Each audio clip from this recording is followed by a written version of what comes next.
on my nightstand. You're like, absolutely not. All right, bye.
last man standing yesterday? Standing.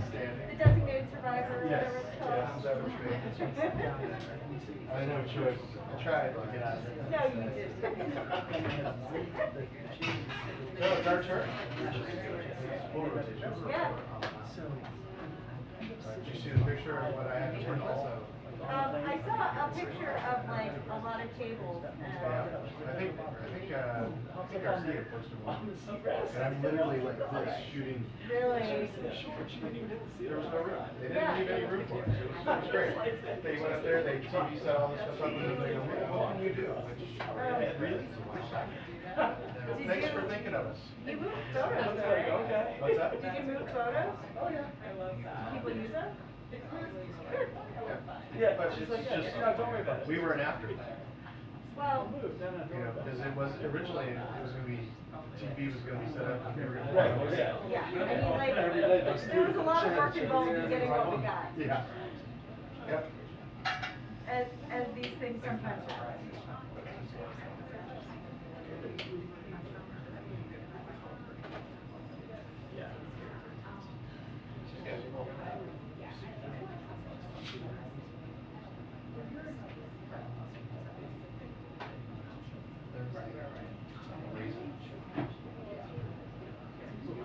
You okay?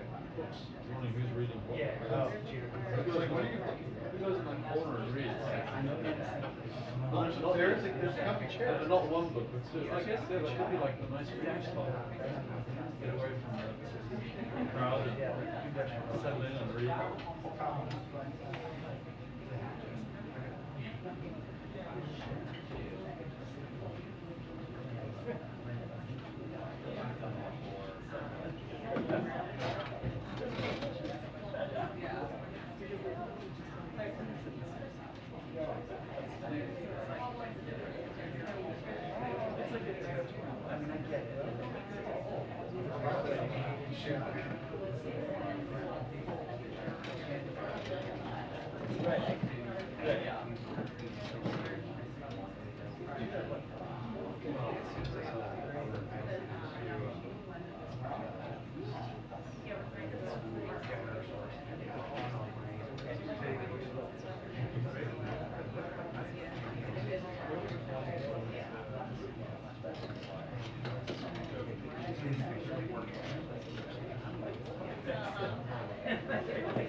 So we cancel some shows or can't. So as it gets later,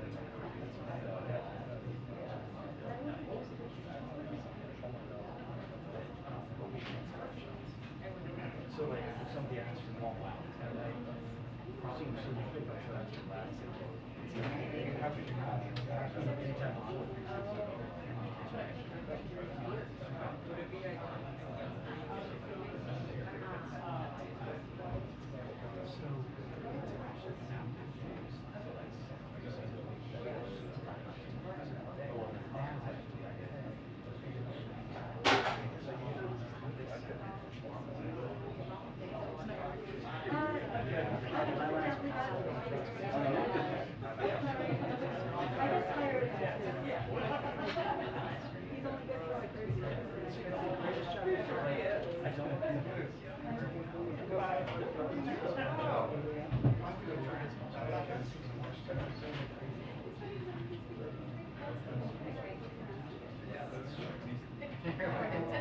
I sent It's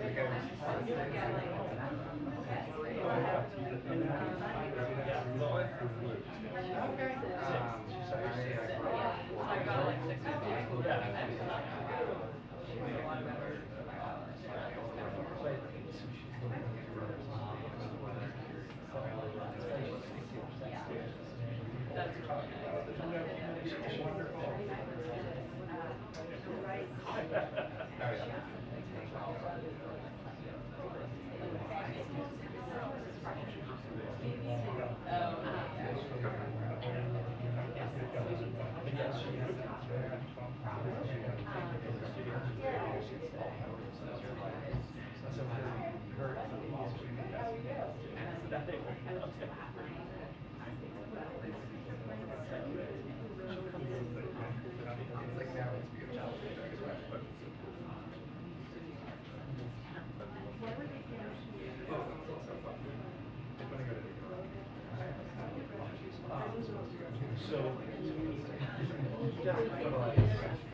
Two-minute warning to briefing. 2-minute warning to briefing.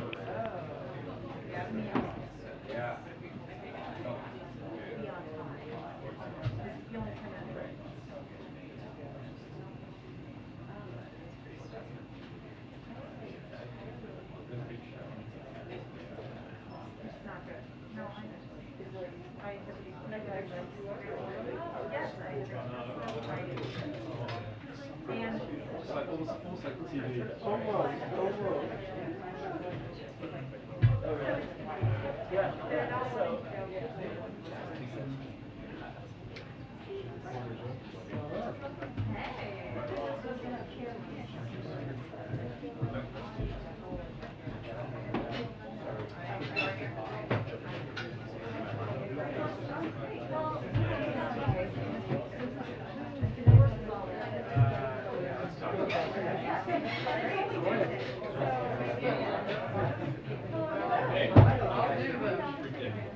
Maybe next week. I'm away. When do you come back?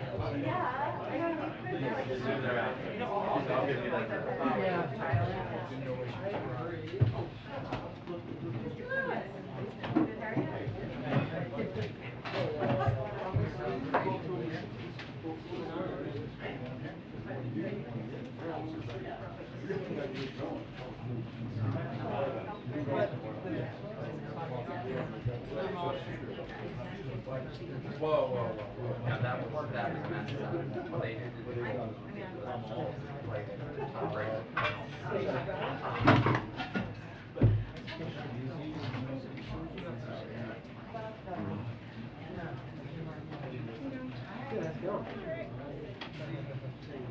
Quite a bit of warmth coming into that building. It almost does, yeah.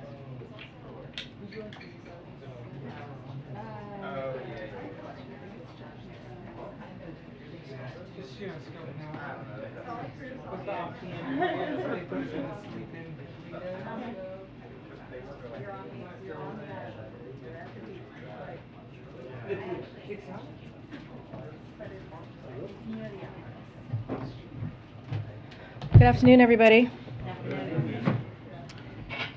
So as the President spoke to yesterday, the United States undertook a counter-terrorism operation in Kabul, Afghanistan on Saturday. At his direction, the U.S. intelligence targeted and killed Ayman al-Zawahiri, al-Qaeda's leader.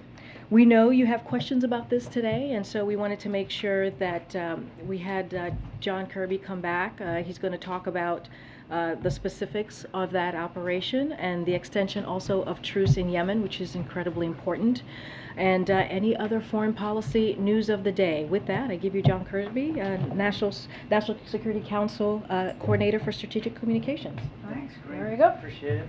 That's a mouthful. It's a mouthful. Okay, as Karine noted, and you all have obviously been tracking the President's announcement yesterday that on the 30th of July, the United States undertook a precision counterterrorism operation in Kabul. They targeted and killed al-Qaeda's leader, Ayman al-Zawahiri. Zawahiri was the world's most wanted terrorist. He was Osama bin Laden's deputy during the 9/11 attacks and became his successor in 2011, following bin Laden's death during a U.S. counterterrorism mission. Zawahiri continued to pose an active threat to U.S. persons, interests, and national security. As President Biden has consistently said, we will not allow Afghanistan to become a safe haven for terrorists who might bring harm to Americans, to the homeland. We met that commitment. This action demonstrates that without American forces on the ground in Afghanistan and in harm's way, we still remain able to identify and locate even the world's most wanted terrorist, and then take the action to remove him from the battlefield. That is the definition, this mission, of when we talked a year ago of over-the-horizon counterterrorism capability. What we did this past weekend is a perfect, clean example of what that capability looks like. Now on to Taiwan. As you have all seen, the Speaker of the House, Nancy Pelosi, arrived in Taiwan earlier this morning, East Coast time. As we have said, the Speaker has the right to visit Taiwan. And a Speaker of the House has visited Taiwan before without incident, as have many members of Congress over the years, including this year. Now, this trip was the Speaker's decision, and Congress is an independent branch of government. You all know that. We're obviously monitoring her travel, as we always do for members of Congress, and we've taken all appropriate measures to ensure the safety of her travel throughout the region. Let me be clear. The Speaker's visit is totally consistent with our long-standing One China policy. We've been very clear that nothing has changed about our One China policy, which is guided, of course, by the Taiwan Relations Act, 3 joint U.S. PRC communiques, and the 6 assurances. We've said that we oppose any unilateral changes to the status quo from either side. We've said we do not support Taiwan independence. And we've said, as I said again yesterday, that we expect cross-strait differences to be resolved by peaceful means. Now, we have communicated this directly to the PRC at the highest levels, including in last week's call between President Biden and President Xi. The National Security Advisor, Secretaries of State and Defense, the Chairman of the Joint Chiefs of Staff have also made this very clear to Beijing in a half a dozen recent high-level conversations. Now, we've seen a number of announcements from the PRC in just the last several hours that are, unfortunately, right in line with what we had anticipated and what we talked about yesterday. Now, there's no reason, as I said yesterday, for Beijing to turn this visit, which is consistent with long-standing U.S. policy, into some sort of crisis, or use it as a pretext to increase aggressiveness and military activity in or around the Taiwan Strait, now or beyond her travel. And again, as I made clear yesterday, before the Speaker's travel was confirmed by her, China has positioned itself to take further steps. And we expect that they will continue to react over a longer-term horizon. I couldn't give you a date certain of what that horizon looks like, but we certainly would expect them to react even beyond her trip, including announcing additional large-scale live-fire exercises. Of course, they've already started doing some of that today. Flying across the median line. We've seen press reports of them doing that today, and using economic coercion. It's exactly in line with the playbook that we anticipated and talked to you about yesterday. The United States will not seek and does not want a crisis. We are prepared to manage what Beijing chooses to do. At the same time, we will not engage in saber rattling. We will continue to operate in the seas and the skies of the Western Pacific as we have done for decades. We will continue to support Taiwan, defend a free and open Indo-Pacific, and seek to maintain communication with Beijing. We will keep doing what we are doing, which is supporting cross-strait peace and stability. And then just real quick, lastly, Karine hinted at this at the top. The President welcomes today's announcement of an extension of the truce in the Yemen conflict. The truce in Yemen, of course, was a key agenda item during the President's visit to Saudi Arabia, where he met with the King and the Crown Prince, and with leaders from across the region. We're grateful for the leadership of Saudi Arabia throughout this truce process, as well as for the Sultan and leaders of Oman, who have also played an important role throughout. Now, this truce is now going on 5 months, has brought a period of unprecedented calm in Yemen, saving thousands of lives and bringing tangible relief for countless Yemenis. 5 months, which may not sound like a lot, but when you're talking about 7 years of war and thousands of Yemeni lives, it counts for a lot. And now we have a chance to extend this another 2 months. So we urge the Yemeni parties to seize this opportunity to work constructively under UN auspices to reach an inclusive, comprehensive agreement that paves the way for a durable, Yemeni-led resolution to the conflict. Advancing the peace process is going to require courage and dedication from all sides. The United States will remain committed and engaged in efforts to advance peace in Yemen and to bring relief to the Yemeni people. And with that, we'll take some questions. Thank you. Thank you. John, how concerned is the administration right now that the Afghanistan has become a safe haven for terrorists? I think if you were to ask some members of Al-Qaeda, ask them how safe they feel in Afghanistan right now. I think we proved to a fare thee well this weekend that it isn't a safe haven, and it isn't going to be going forward. What will the repercussions be for the Taliban harboring al-Zawahiri?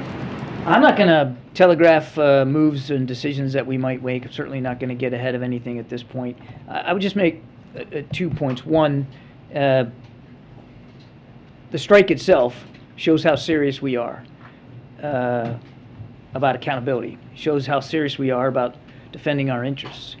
And we're going to maintain, as I said at the outset, we're going to maintain this over-the-horizon capability. In fact, I'd go so far as to say we're going to continue to try to improve that capability going forward. And number two, we've communicated very directly with Taliban leaders our views of their willingness at some level, of course, to harbor Zawahiri and his family. And we have made it clear that not we believe, not we think, not we suppose, but we know that that's a violation of the Doha Agreement.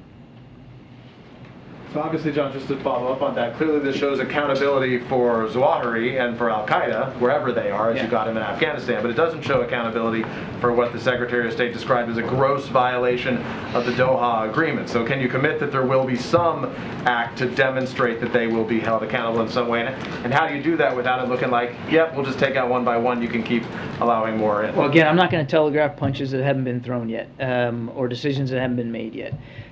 We're going to stay vigilant to the threat.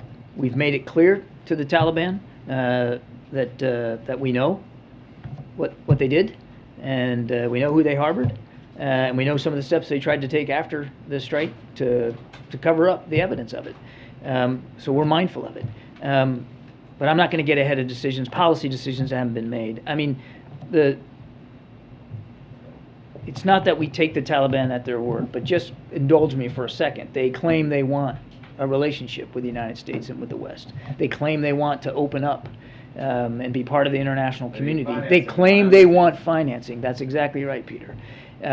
So if that's true, if that's what they really want, then it would behoove them to pay close attention to what we just did over the weekend and to meet their agreements under the Doha Agreement. Without identifying them, how many other Al-Qaeda individuals or leaders do you assess are presently living in Afghanistan? I'm not going to get into intelligence matters, Peter. We said even before we left Afghanistan last August that we knew Al-Qaeda was present in Afghanistan in relatively small numbers, and we know that there are still some Al-Qaeda fighters in Afghanistan. I would, again, without getting into classified information here, I would say the number's not very large, and that's core Al-Qaeda. There are also offshoots like ISIS-K, which we know are very active in Afghanistan and right now. The other thing that I want to say, and I know rightly we're focused on Afghanistan, but again, I want to take you back in time a little bit to about a year ago when we talked about this threat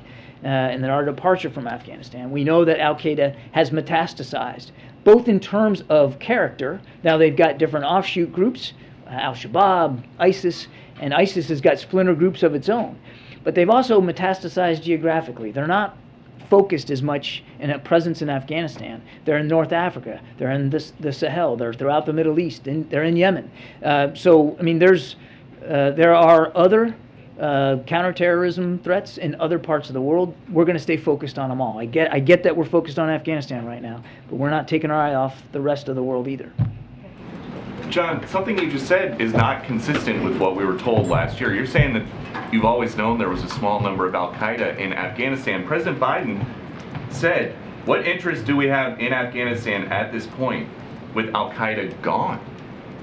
Yeah, I mean, in a major way, Al-Qaeda was not playing. No, wait, let me finish. They weren't playing a major role in operations or resourcing or planning in Afghanistan.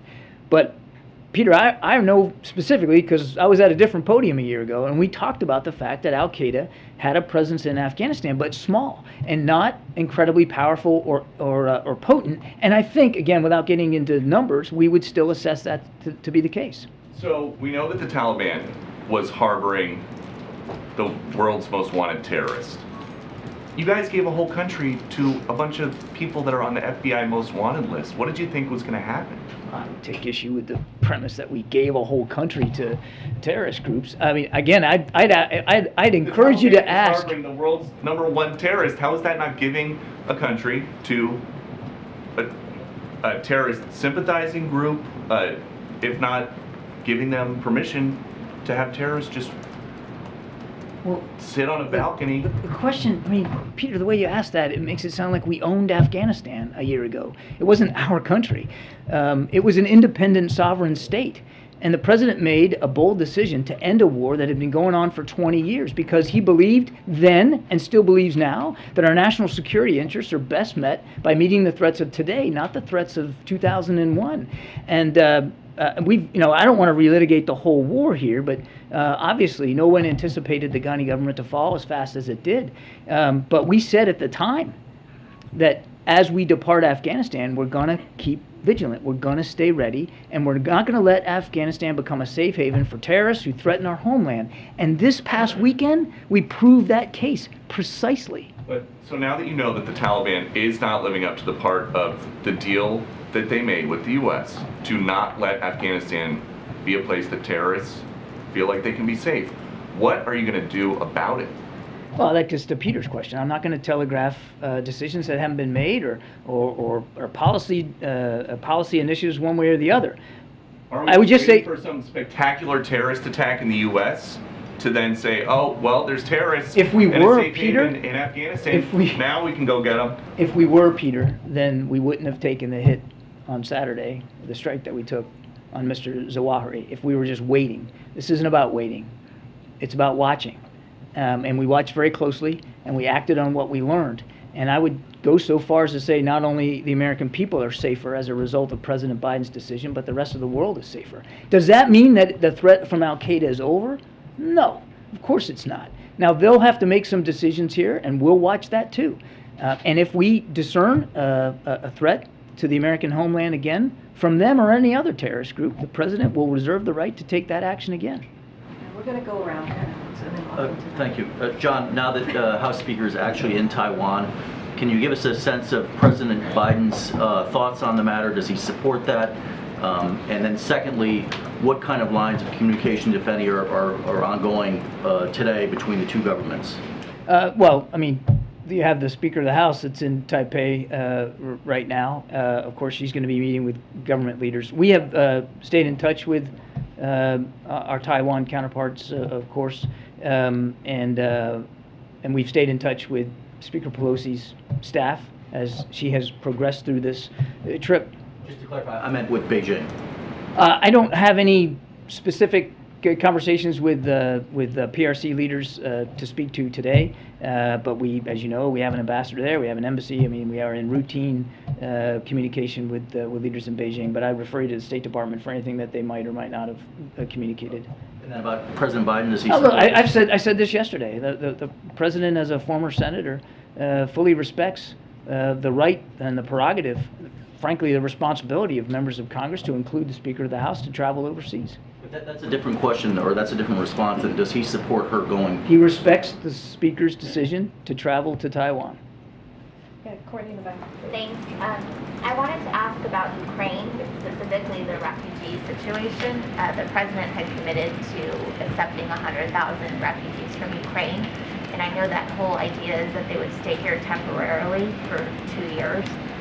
Is the expectation that or is that still the U.S. view that they should be here for 2 years, or would the president consider extending that, given that the war is ongoing and you don't know when people may or may not be able to return home? I don't have any policy changes to speak to today, so I mean, I can happily take that question or refer you to the State Department, but I don't know of any changes to the essential decision by the president to provide a place for Ukrainian refugees to come, even if it is just temporarily. I mean, what we've seen over the course of now almost 6 months of war is that a lot of Ukrainians who left in the early weeks are going back for various reasons. And in the early weeks of the war, we were seeing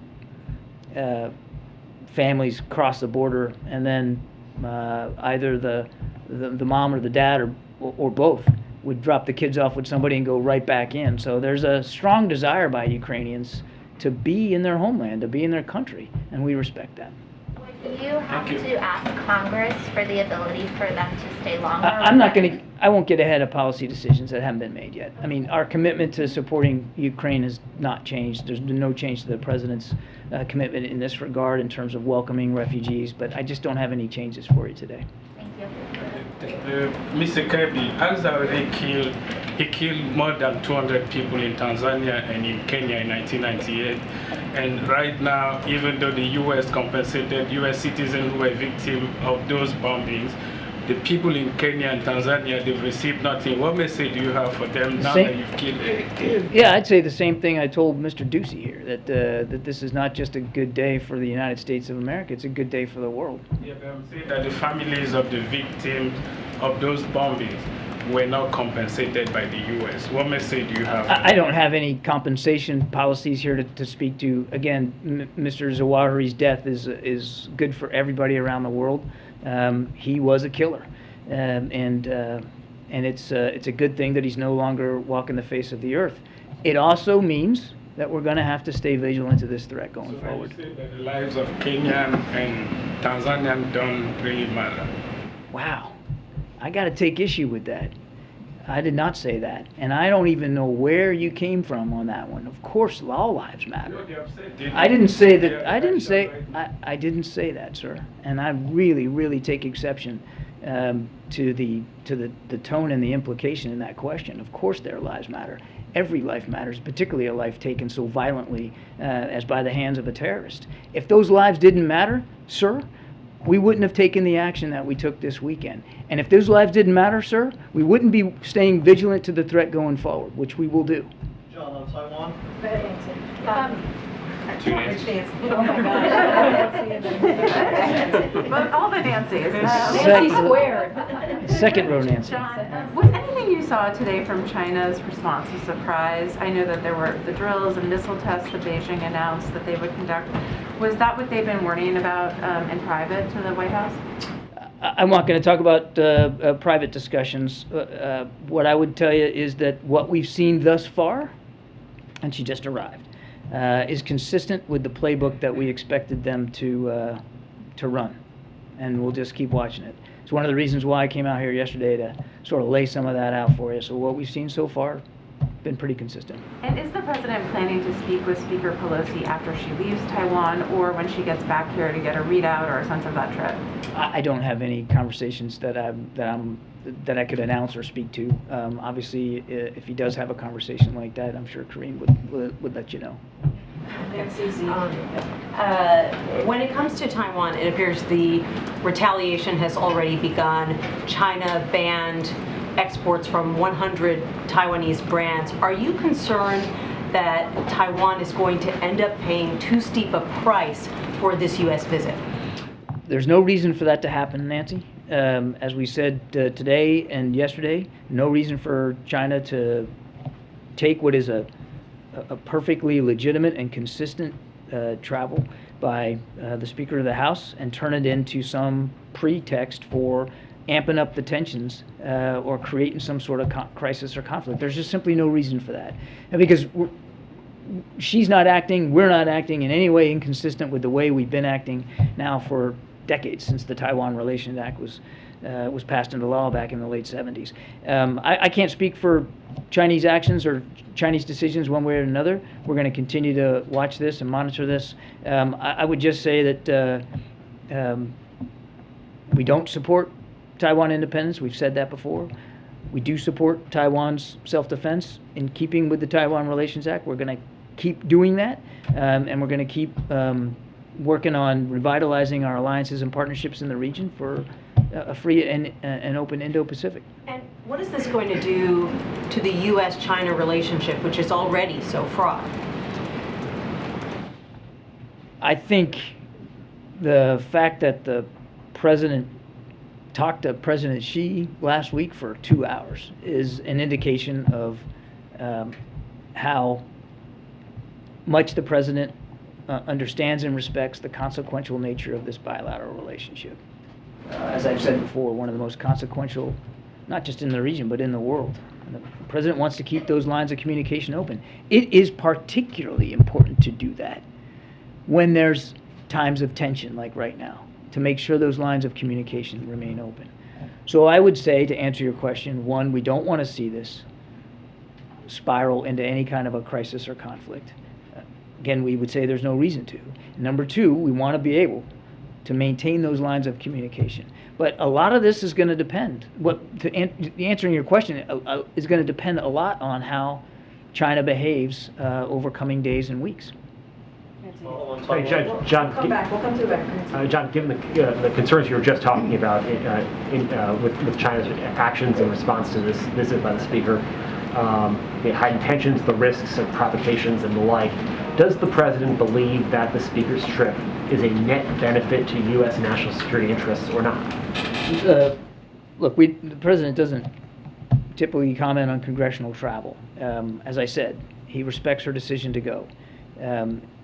And he believes it's perfectly consistent with American policy going back decades and supported by both parties. But he doesn't. Does he believe it hurts U.S. foreign policy interests in the region? The President has already seen that Speaker Pelosi has already accomplished some important conversations on this trip with respect to foreign policy, with her stop in Singapore and Kuala Lumpur.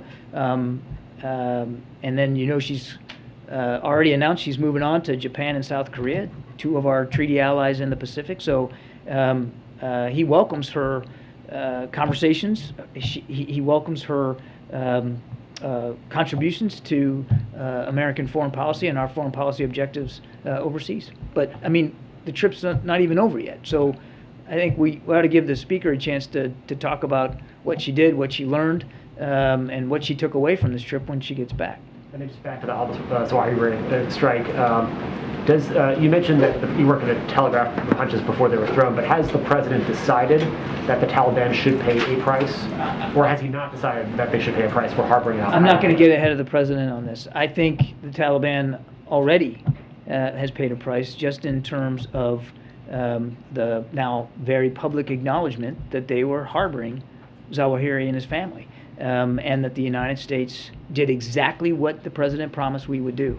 Now, beyond that, I'm just not going to get ahead of the President or any decisions he might or might not make. The Taliban have a choice now. Well, they always did, but they certainly have a new choice. And that is they can comply with their agreement under the Doha agreement, comply with their commitments under the Doha agreement, or they can choose to keep going down a different path. And if they go down a different path, it's going to lead to consequences, not just from the United States, but from the international community. This is a group that says they want to govern, that they want legitimacy, that they want financing, that they want international support. And if that's true, then one would hope that they would behave in a manner consistent with those goals. Harboring Mr. Zawahiri and his family, and being willing to allow them to live in downtown Kabul, and then to try to cover up the fact that they were, seems inconsistent with those goals. Okay, Jeremy, and then we're coming back to you. I have a question on Taiwan, but first on Zawahiri. Was Siraj Haqqani aware that Zawahiri was in Kabul? There were senior members of the Haqqani network that were aware. I'm not going to go any further than that. Okay, so you won't say if Siraj Haqqani himself was aware? I'm not going to go any further. You've held up this strike as a vindication of the U.S.'s over-the-horizon capabilities, but what makes you confident that you can maintain that capability and that this wasn't simply a one-off? I mean, to my knowledge, this is the first and only counterterrorism strike the U.S. has conducted since the withdrawal from Afghanistan. It's the first and only over-the-horizon counterterrorism strike we conducted in Afghanistan. That's what I'm sorry. Since then. But you remember we also killed Haji Abdullah in Syria using an over-the-horizon capability. So what gives me confidence is coming from a place of understanding myself from previous assignments, what our capabilities are in the region. And they're robust. We said that at the time. We've heard Secretary Austin say there's not a scrap of the earth that the United States can't touch if we need to. And that's true. And since last year, Jeremy, we have worked hard to try to improve those capabilities. Now, I'm not going to get into the details of how we're doing that right now, but we have. We've worked hard to make them more robust. And the process of improvement doesn't have a shelf life. There's no deadline on that. You constantly try to improve military capabilities, and particularly one in this realm. So, I mean, we can expect Al-Qaeda is probably going to behave a little differently now. So we're going to have to be mindful of that. So we're always going to be working to get better at it. And are you going to limit those efforts to targeting only the highest of value targets in Afghanistan? The president, I think, laid it out very clearly back then and then yesterday, that we're going to make sure that Afghanistan cannot become a safe haven for terrorists who want to attack or plotting to attack the United States of America and our interests. And then very quickly on Taiwan, what is the U.S. doing to prepare for any further Chinese action and particularly any military repercussions for Taiwan from China? Are we seeing any force posture changes in the region and anything else that the U.S. is doing to help Taiwan? I think you can understand I'm not going to talk about force posture or military movements one way or the other. Maybe from a different podium? Yeah, nice try. No, I'm not going to do that.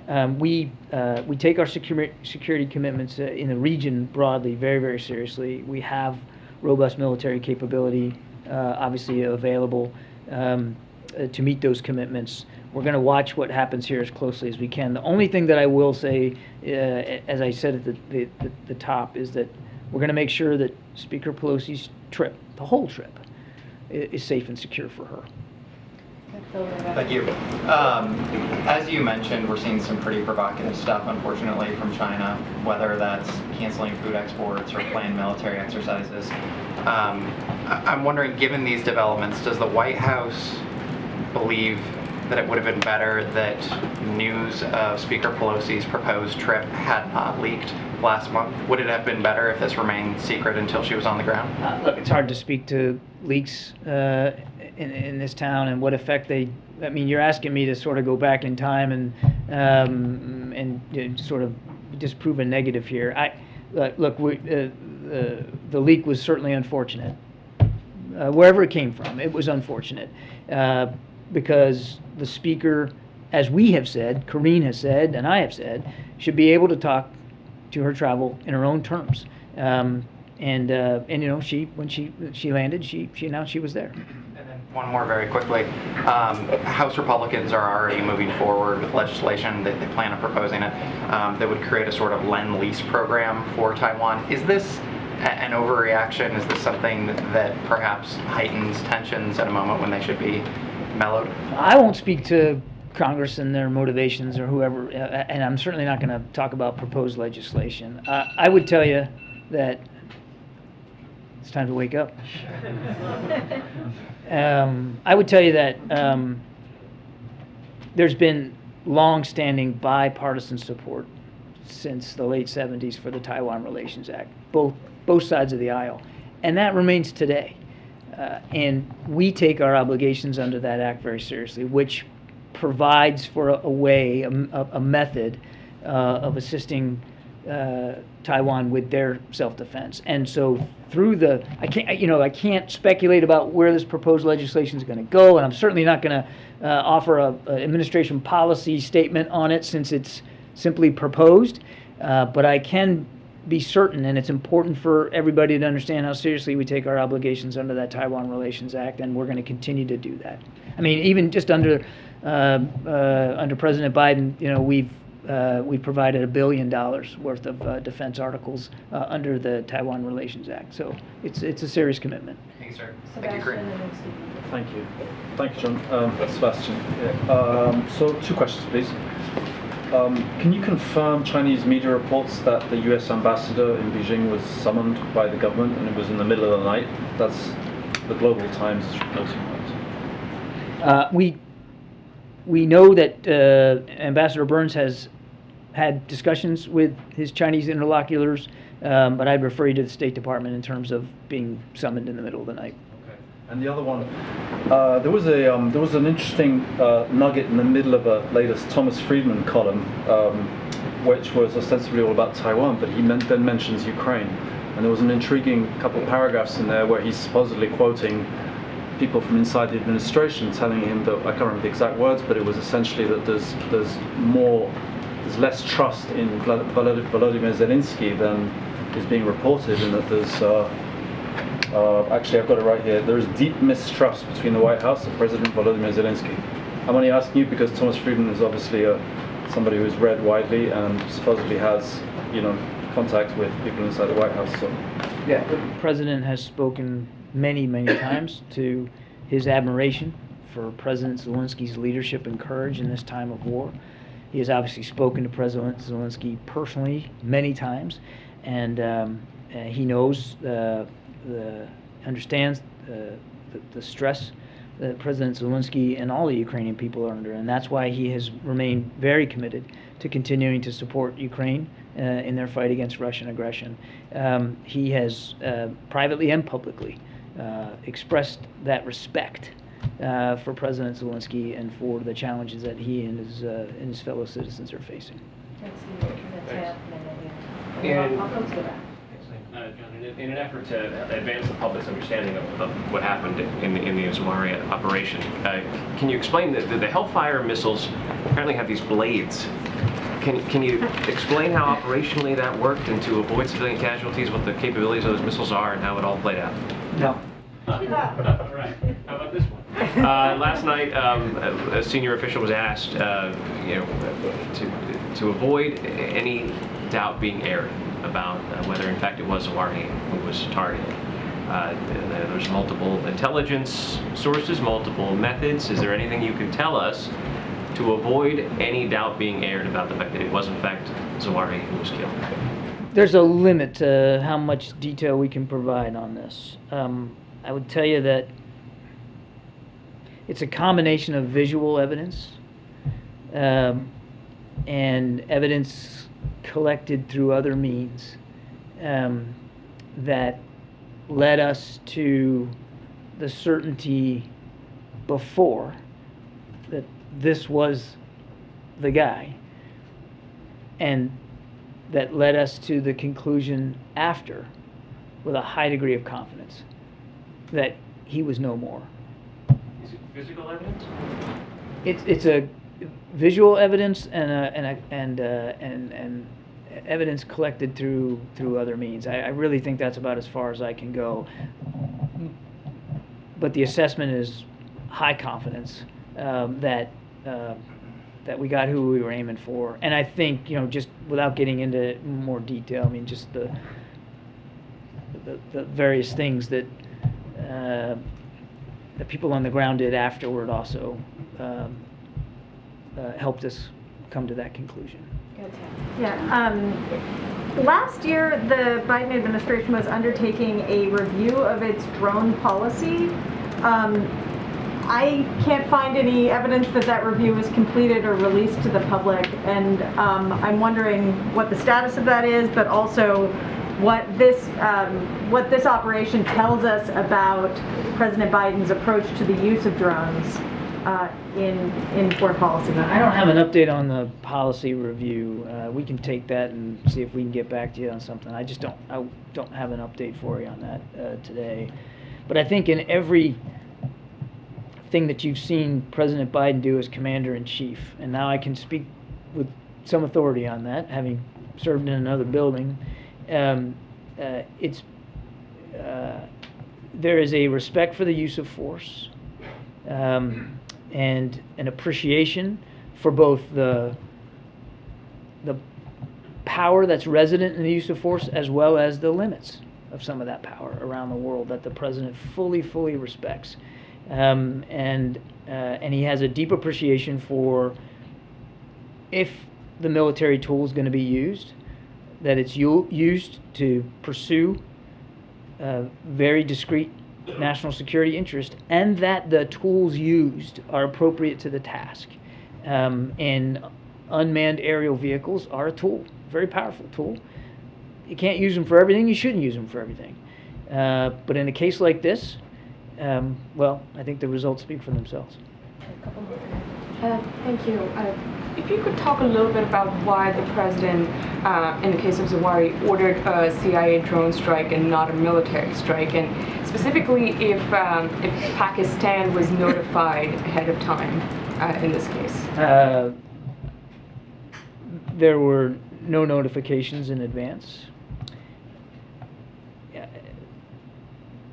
Given the collection of information that we had over the previous 6-7 months, the location of the target, the geography, and the president's strong desire to avoid civilian casualties, it was his decision that the best way to execute this strike was to do it with unmanned aerial vehicles. You might remember months ago when we launched another over-the-horizon counterterrorism strike in Syria against Haji Abdullah, that there was a blend. There was a use of actual American forces as well as unmanned aerial vehicles in support. So every case is different. Every mission is different. And back to the previous question, as Commander-in-Chief, the President takes a very discerning view about the use of military or any kind of what we call kinetic power and how that's applied. I'm not going to, again, speak to the units here or what personnel were involved in this, but this was done only with UAVs, and again, it was a result of a very careful, thoughtful, deliberate, I would say almost painstaking decision-making process led by the President and his national security team to make sure that the target was valid and that the tools to go after that target were the best ones. And again, I say the results speak for themselves. Zawahiri's gone, and nobody in his family got hurt. Then you're saying this had nothing to do with sort of having any kind of plausible deniability if the mission were to not succeed? I mean, was that even part of the calculation here? No. And a quick question on the speaker's trip to Taiwan. I mean, I know you're saying everything China has done was largely sort of anticipated, but from all the reactions you have seen so far, are there any that have caused, are cause of concern for this administration? Look, I think just broadly speaking, it's concerning to see them react in the way they've reacted. There's no need for that. There's no justification to turn this into a crisis. So it's unfortunate that they have already chosen to act in ways we kind of predicted that they would. We would again remind leaders in Beijing that there's nothing unprecedented about this trip. I heard a Chinese spokesman earlier today was saying that it violates their sovereignty. There's no violation of sovereignty. The speaker going is perfectly consistent with other members of Congress going, as I said, including this year. So there's just no reason to amp this up. And we're not going to participate in that. As I said at the outset, we're not going to do saber rattling. We're simply going to do what we have to do to make sure that her trip is safe and secure, and that we can meet our security commitments in the region writ broadly, and also to make sure that we can keep those lines of communication open, because it's important, again, particularly when things are tense. So how should we interpret that in that case, John? Just a quick follow-up, if I may. How should we interpret in that case, the U.S. U.S. Navy parking warships to the east of Taiwan? How should we interpret, the Chinese warplanes flying over the line, divvying up the Taiwan Strait? Well, as a former naval officer, I can assure you we do not park warships anywhere, but we deploy them as appropriate. And I'm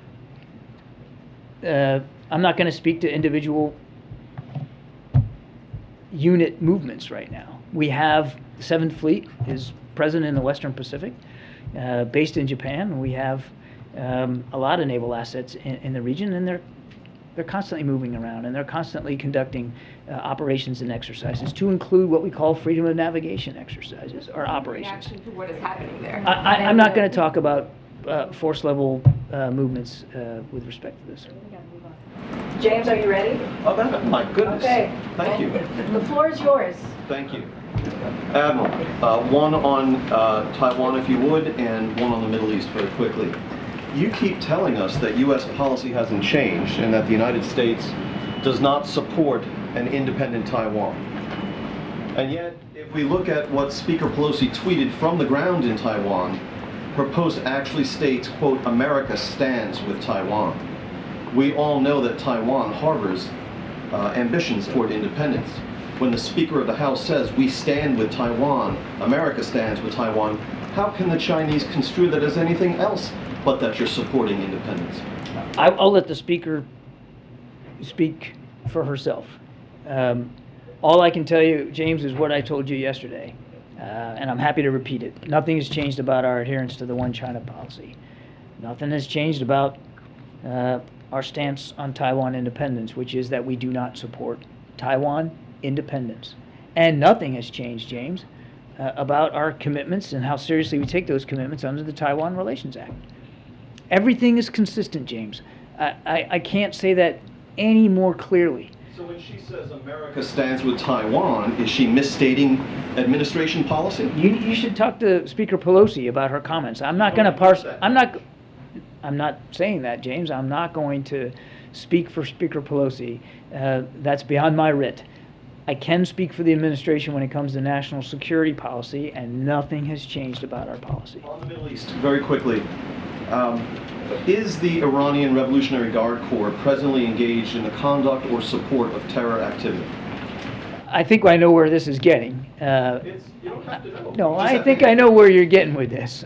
Look, I think the president's been very, very clear. It's a yes or no. Are they or are they not conducting or supporting terror activity? The Iranian state is a state supporter of terrorism, and they support terrorist networks throughout the region. And when asked if he would be willing to lift the FTO designation of the IRGC as a function of the negotiations with Iran over the nuclear deal, the president said no. But are you able to say that IRGC supports terror operations? I think I've answered the question. We're moving on. We're going to do 3, you, and then. Which ones?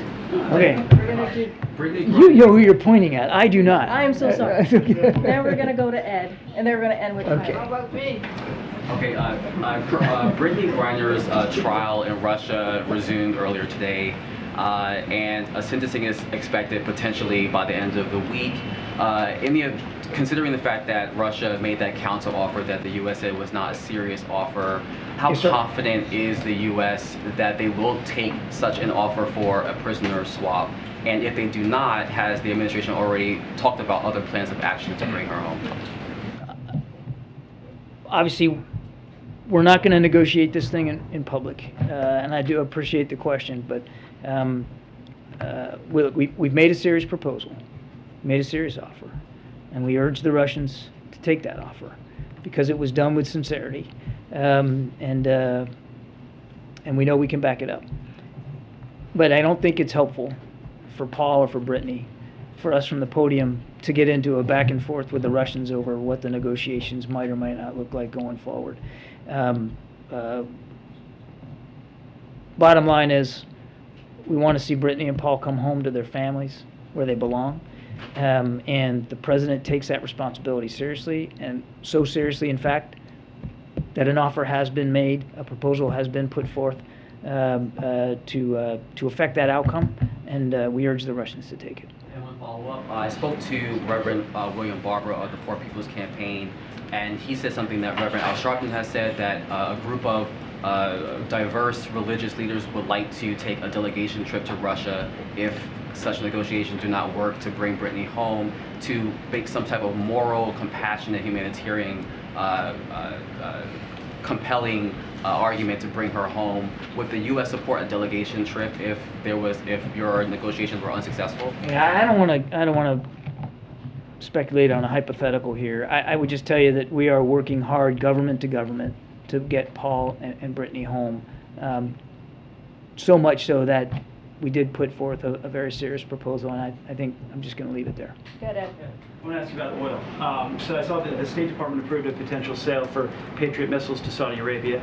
The trip last month from the president between the king and the prince happened. So tomorrow OPEC decides to increase production or not. How confident are you that the Saudis will push OPEC to increase production? I won't get ahead of the Saudis or OPEC. I think you can understand I wouldn't speak to that.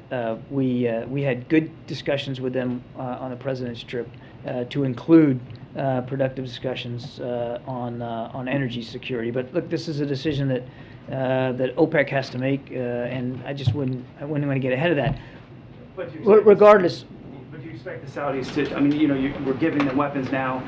We have the meeting between the king and the president. Do you expect them to help? Yeah, the question kind of presupposes there's some sort of a quid pro quo here, and that's just not the case. We provide defense articles like Patriots, sell those to Saudi Arabia because they have a legitimate need for air defense. In fact, one of the things they discussed on this trip was the potential or possibility for some sort of integrated air and missile defense throughout the region, and the Patriot batteries would contribute to that. And yes, he met with the king and the Crown Prince and his leadership team, as well as all the leaders of the GCC+3 when he was out there, because there's a range of issues to talk about. Energy security was on the agenda, but it wasn't the only agenda. I'm not going to speculate on about what OPEC might or might not do, but I do want to just get back to one point, and that is how seriously the president takes the issue of supply in the energy market out there. And he has worked domestically to improve and increase that supply by releasing 1 million barrels a day all the way. This will take us all the way through October. That's nothing to sneeze at. That has actually helped stabilize the oil market. And OPEC, as Karine has told you, just this summer has increased by 50% their production for July and August already. And that has helped stabilize the market. And you're seeing the price now coming down, depending on which variant you want to look at. It's either $93 a barrel or it's $99. Either way, it's come down here in recent days. That's all good. That's all goodness for the market, because more supply means more stability, and it helps depressurize the prices, which then will get hopefully translated down to the pump. So the president's working hard here at home, increasing the numbers of permits that are out there, and he's certainly working hard on the world stage with world leaders to try to again help stabilize that market. Okay, we're going to take Tyler, and then the foreign pooler. We should take him as well since you're here. But Tyler, go ahead. John, just a quick question. Did the president alert former President Obama or Bush or Trump after the strike before he informed the public? President Obama did so when the U.S. killed Osama bin Laden. I'm wondering if there's any communication between the current president and his predecessors in the last Tyler, I don't have. I'd have to go back and check. I don't know if there was outreach to former commanders-in-chief after the fact. There was no notifications to anybody before the strike. Lila, you have the last. Yes, thank you. Do you believe that Afghanistan is now emerging as a safe haven for terrorists? No. Because we've made it clear that we're not going to allow that to happen. Now, I want to also be clear, Lalit, that doesn't mean that there aren't going to be terrorists in Afghanistan. And we never said when we left that Afghanistan would never have a terrorist on their soil. What we said was the Taliban agreed to not allow Afghanistan to become a safe haven for terrorists, particularly terrorists that would attack the United States. That was part of the agreement. And what the president said was he's not going to allow that, regardless of whether the Taliban meet their commitment. And he said that back then. We're not going to just take them at their word. We're going to watch ourselves. We're going to be vigilant. And we're not going to allow Afghanistan to become a safe haven for terrorists that can attack the homeland. You shouldn't take away from the strike that every single terrorist, whether they're card carrying or not, is going to be the victim of an airstrike by the United States or anybody else. But if we have credible evidence that a terrorist operating in Afghanistan or anywhere else, and as I said earlier, the threat has metastasized well beyond Afghanistan, the president will take action to defend this country and the American people. Secondly, to what extent the Chinese actions last 1 week is impacting peace and stability in the neighborhood? I'm sorry, can you say that? To what extent the Chinese actions is impacting the peace and stability in the Indo-Pacific region? Well, it's certainly not helping. These actions that they've taken in just the last hours and days, certainly not helping to increase stability and security. And again, as I said in my opening statement, we're invested in that peace and security and that stability, and we're not going to be saber-rattling, and we're not going to do anything to increase the tensions. We'd like to see the tensions come down. We'd like to see the lines of communication with Beijing stay open. And again, we reiterate, there's no reason, just no justification whatsoever for the tensions to amp up any more than they already are. Okay? Thanks, everybody. Thank you. Thanks for the time. Really appreciate it. Thank you. Thanks, guys. Thanks for the time, John. Appreciate it. Okay. Now for the boring part of the news. Okay, so today HHS released a new report showing that the lowest number of Americans in history are uninsured. Today, just 8%. This progress did not happen by accident. More than 35 million Americans are enrolled in Affordable Care Act related coverage. The highest total on record. That includes 21 million people who are enrolled in ACA's expansion of Medicaid, and 5 million more people have gained health insurance coverage since the beginning of the Biden-Harris administration, in large part because of the improvements to the ACA in the American Rescue Plan. In order to keep this progress moving forward, Congress should pass the Inflation Reduction Act, which will lock in an average of $800 per year savings in health insurance premiums for 13 million Americans and prevent 3 million Americans from becoming uninsured. Today, President Biden, as you all saw for yourselves earlier, joined Governor Gretchen Whitmer, members of the Michigan congressional delegation, and business and labor leaders to mark the signing of the governor's executive direction to implement the CHIPS and Science Act of 2022. This is just the first example of the federal-state partnership that will launch across the country as states leverage its once-in-a-century investment in their own states to bring in new projects and to create the project jobs.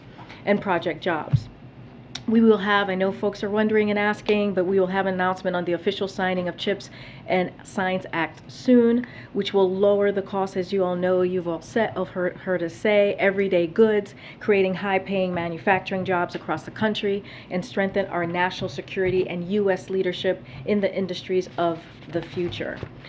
Lastly, a growing body, I'm sure you all saw, of economic experts have analyzed the Inflation Reduction Act and agree that it will lower cost, reduce inflation, and address a range of important and long-standing economic challenges. 126 leading economists, including 7 Nobel Prize winners, former Treasury secretaries, and a CBO director, and former CEA chairs wrote to Congress this morning endorsing the Inflation Reduction Act and calling for its passage.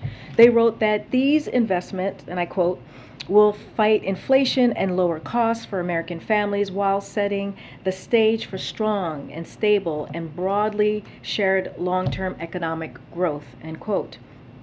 They note this package will, again, I quote, quickly and noticeably bring down healthcare costs for families and would be more than fully paid for, end quote.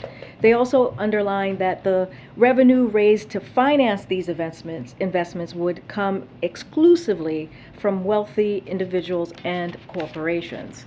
These are major priorities for the American people, including tax fairness, closing the tax loophole, as you heard us say, and where the president and congressional Democrats have a verified plan to fight inflation, congressional Republicans, on the other hand, are standing against these investments because they are more about protecting tax welfare for those who game the system than they do about curbing inflation.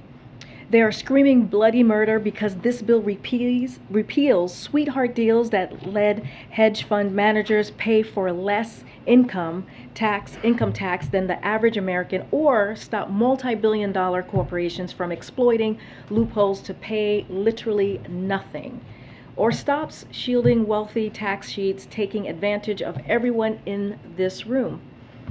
As you all know, this year, congressional Republican like Rick Scott proposing raising taxes on about 100 million middle-class Americans. 100 million middle-class Americans. Americans have a clear choice between these agendas and the values behind them. Do we attack inflation with the Inflation Reduction Act, which we know works or will work? Or do we extend the pain of inflation like congressional Republicans are arguing for because they think it's more important to let the wealthiest Americans and big corporations take advantage than all of us, and then to cut costs for the middle class? That's what we're left here. Those are the choices that we have to make. Okay, with that, Zeke? Thanks, Karine. I'm getting word from some of your staff. You might have a bit of a hard out in the 15, 20 minutes or so. Yep. But just two questions on the drone strike in Afghanistan, following up on some of John's answers earlier. Does the president believe that the strike against al-Zawahiri disrupted an active plot against the United States? And also, is the president, has he been briefed on any threats to U.S. interests at home or abroad in potential retaliation for taking out al-Qaeda's top leader? Look, the way I would just reiterate what John Kirby said up here. The president has consistently said that he will now allow Afghanistan to become a safe haven for terrorists. He has said that a year ago, and he continues, and we met that commitment. And what I will say is that we showed that without American forces on the ground in Afghanistan and in harm's way, we remain able to identify and locate even the world's most wanted terrorist and then take action to remove him from the battlefield. And that's what we did. That's what the president talked about yesterday, and that's the action that we took on Saturday. I'm not going to go into any intelligence previewing or hypotheticals or anything like that. All I can say is we took action. This is an operation, a counter-terrorism operation, a precise counter-terrorism operation that we took in Kabul, Afghanistan, as you know, on Saturday. And this is something that the president has said we would be able to have the capabilities of doing that over-horizon approach, and that's what the president was able to do. We have to remember who he was. He was a mirror to the Al-Qaeda. He was someone that we were not able to get those 10 years that we did have troops on the ground. And when the president made that decision to stop this, to end a 20-year war that cost $2 trillion, that put American women and men in our military at risk, when he decided to do that, less than a year, we were able to get him. And so that's what matters. I can't get into any specific intelligence from here. And then the president obviously is still isolating with COVID in the residence. He was while this strike took place, and also when he authorized the strike last week. Can you provide a little bit of color in terms of how he was briefed on it? How the strike authorization was given?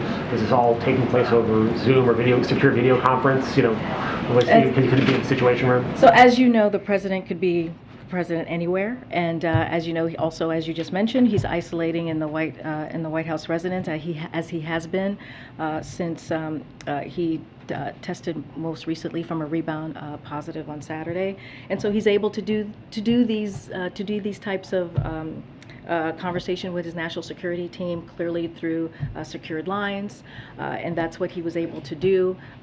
We have laid out the best that we can, right, to share with all of you the steps that were taken to make this decision. I believe it was July 25th where he actually gave the authorization to move forward. This has been weeks and months in discussion with his national security team, leaders from his national security team to have this conversation. And as we all know, on July 20th, 10 minutes or so before the 10 p.m. hour, the action was taken that the directive that the president gave. Again, the president can work from anywhere, including the White House residence. That is always the case, and he has been doing the job for the American people 8 plus 10 hours a day, as he has said to me many times during his isolation. Just quickly, Karine, the DOJ filed a lawsuit against Idaho for its near total abortion ban, saying that it violates federal law. I mean, does the White House have a comment on that? And is the president aware? Does he have any thoughts on this lawsuit? So just a couple of things that I do want to say on that, because I know that this just happened. So the administration, President Biden, remains committed to defending reproductive rights. The Department of Justice, as you just stated today, sued the state of Idaho, whose abortion ban set to go into effect later this month, imposes a near total ban on abortion and criminalizes doctors who provide abortions. Idaho's law and its treatment of women is devastating, it's extreme, and threatens lives, period. Federal law makes clear doctors must provide women emergency medical care, including abortion services, to stabilize women facing health and life-threatening conditions. But under Idaho's near total ban on abortion, women seeking emergency care for medical conditions like ectopic pregnancies or hemorrhages can be denied medically necessary health care by doctors. To put a finer point on it, pregnant women whose health and lives are in serious jeopardy may not receive the care they need under Idaho's abortion plan. President Biden has said many times that the only way to fully secure a woman's right to choose is for Congress to take action to restore protections that Roe had given women for almost 50 years before the extreme decision was made at the Supreme Court just over a month ago. Until then, the president is doing everything in his power to defend reproductive rights and protect the access to safe and legal abortion, and then we're going to continue to do that. Do you have any thoughts on specifically the lawsuit today? I have not spoken to him about this lawsuit today specifically. This is the first that you're hearing from us on this today. Okay. Just a question following up on Zeke's. This has been one of the most successful weeks of the president's tenure in the White House so far. I'm wondering if it's just a coincidence that it's happened while he has largely been isolating in the White House.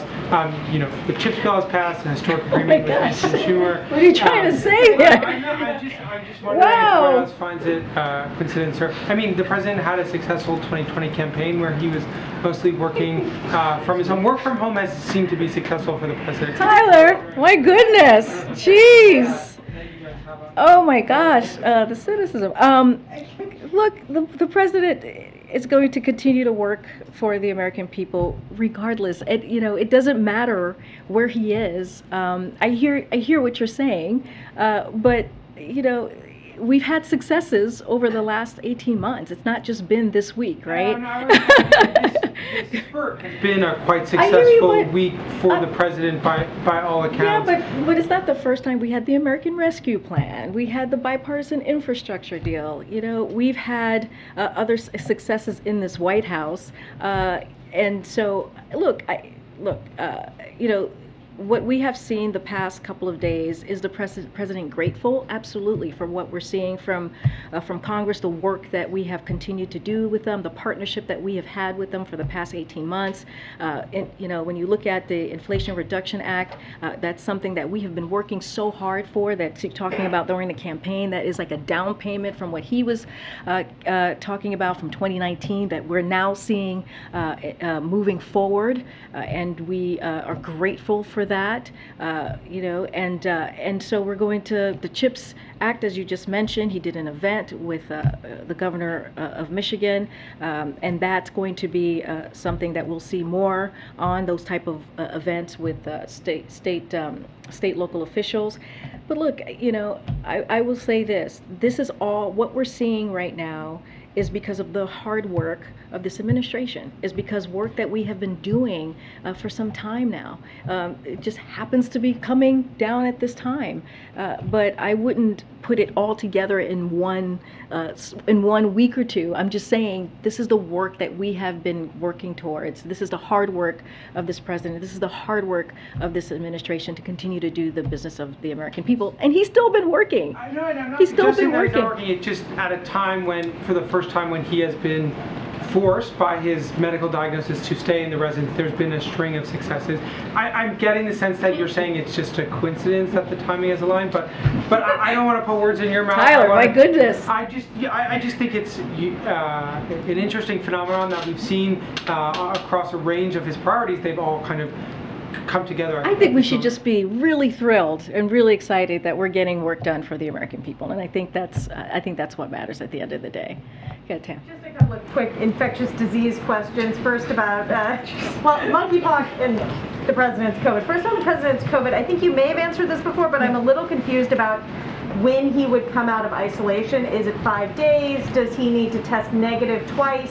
So I believe we answered this when we sent out a pool note on Saturday. I hope no one wants that to be stuck forever. Some of us here have had COVID. You want to get out, and when you're ready to go, you're ready to go. We sent a pool note out. We're going to follow CDC guidance on that.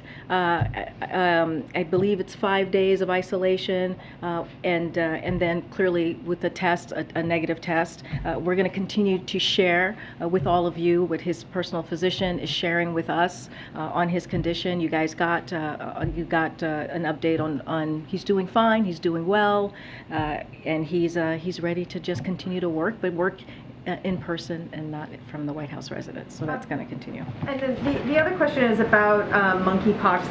The access to vaccines and treatments has been pretty uneven at this point, with patients and their doctors kind of muddling through and trying to figure it out.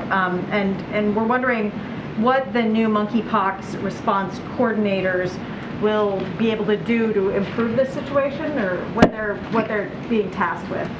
So they were both lead, Mr. Fenton and Dr. Dasakalakis will lead the federal response to the monkeypox virus, as you just mentioned. They're going to be coordinating efforts with HHS, DHS, and other federal agency and teams. This is not the first time, clearly, that we have done this. We have, you guys got to know Dr. Jha for a couple of days with me up here at the podium during the president's first bout with COVID.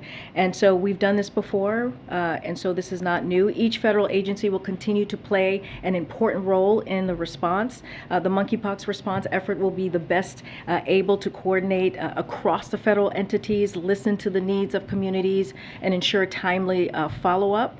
And Secretary Becerra, Dr. Walensky are playing their critical roles in the monkeypox response to date, ensuring that federal government can be responsive to testing, treatment, and vaccine needs of communities and nationwide. One of the things that I did want to lay out about their specific expertise, operational expertise, that's really important as we think about the coordinator and the deputy coordinator, is that they have over 4 decades of experience in emergency response and manageable national and global public health issues such as COVID-19 emergency response, HIV prevention, and other disease control and urgent national crises. And as we talk about equity and being and expanding equitability, this is something that they have experience in, and they will be working through as well. And look, we have about 1.1 million vaccines that are available across the country.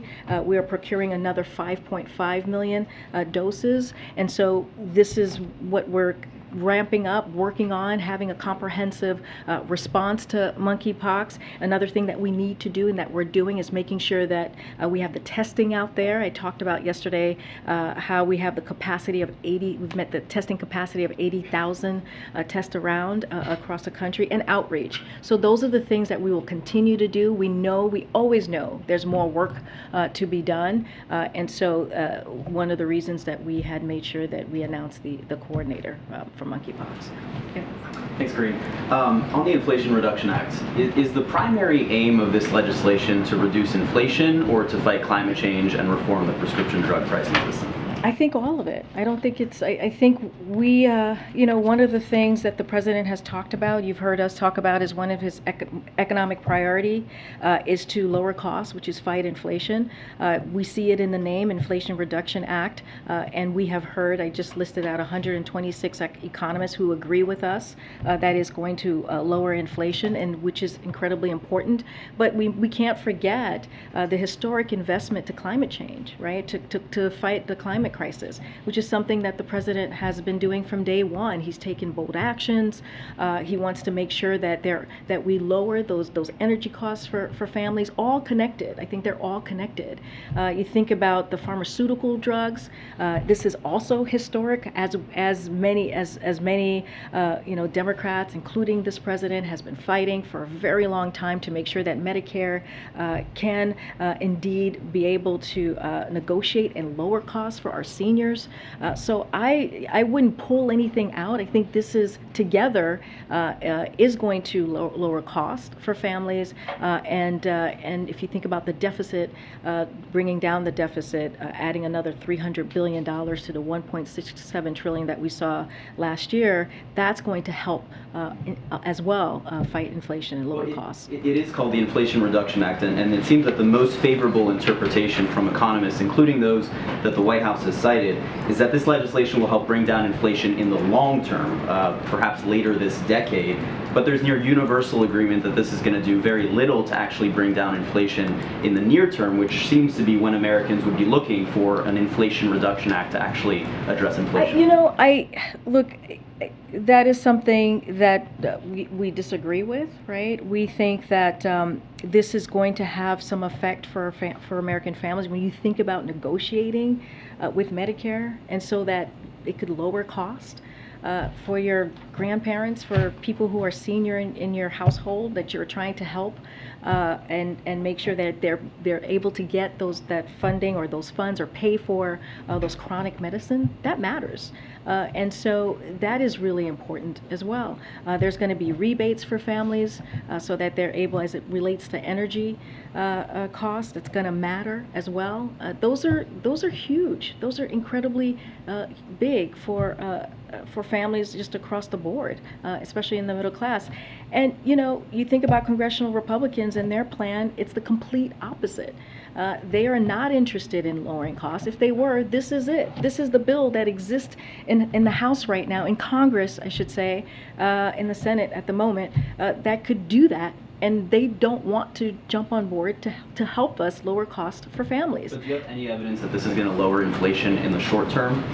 Look, I just listed out 126 top economists who said that it's going to do that. I have They didn't say in the short term, they just said general. Well, I'm just saying that it is a step forward. We do believe that if you lower cost for Americans, that matters. That is incredibly important, because when you think about inflation, right, you think about how it's increasing prices. Right? People are paying more for gas prices, and we saw the work that we have done in this administration for the past almost 7 weeks. Right? We have seen gas prices go down, saving families like $80 a month if you have a two-car household. That matters. If you think about prescription drugs going down, bringing down the cost, that matters. That is connected to what the pain, the inflation that of American families are talking about. And when you talk about lowering the deficit, this is what this will do. That matters as well. And so, we believe it is, if you look at the name of the legislation, Inflation Reduction Act, it's going to do that. We have support of economists who say it's going to do that as well. And so we are grateful for this piece of legislation, and you know, we hope it gets to the president's desk as soon as possible. Very quickly on Saudi Arabia, the State Department today approved the sale of these 300 Patriot missiles. It was announced the same day as the extension of this truce in Yemen.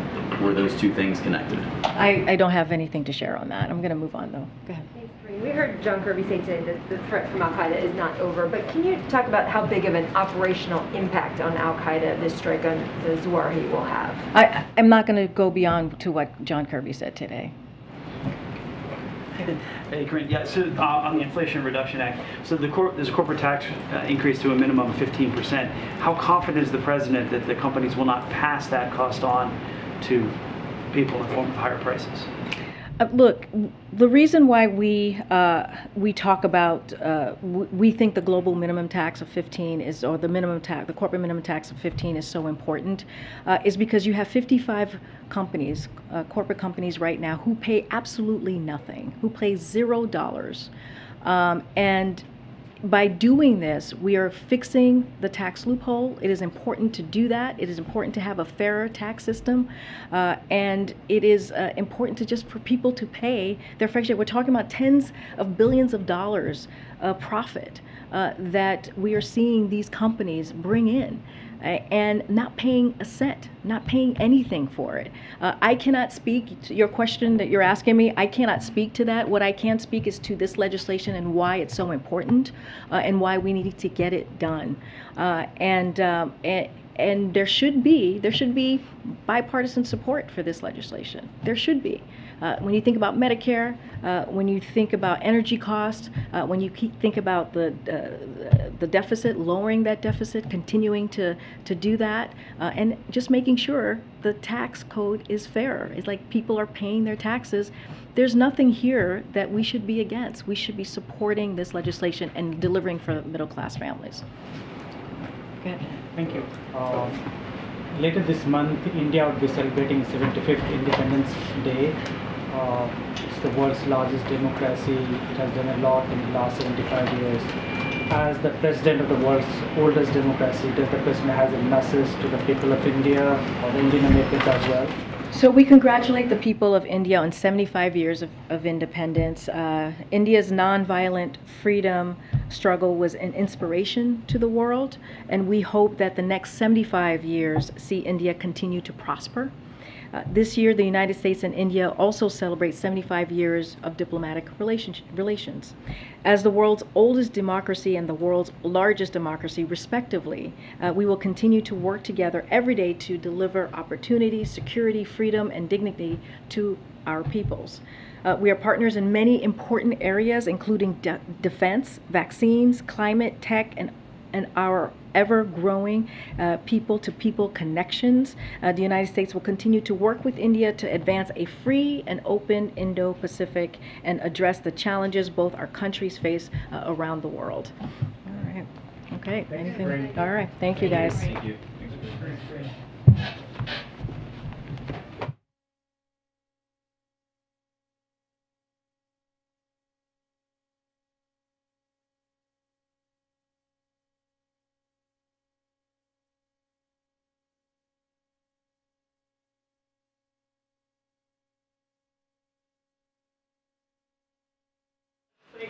That's pretty good.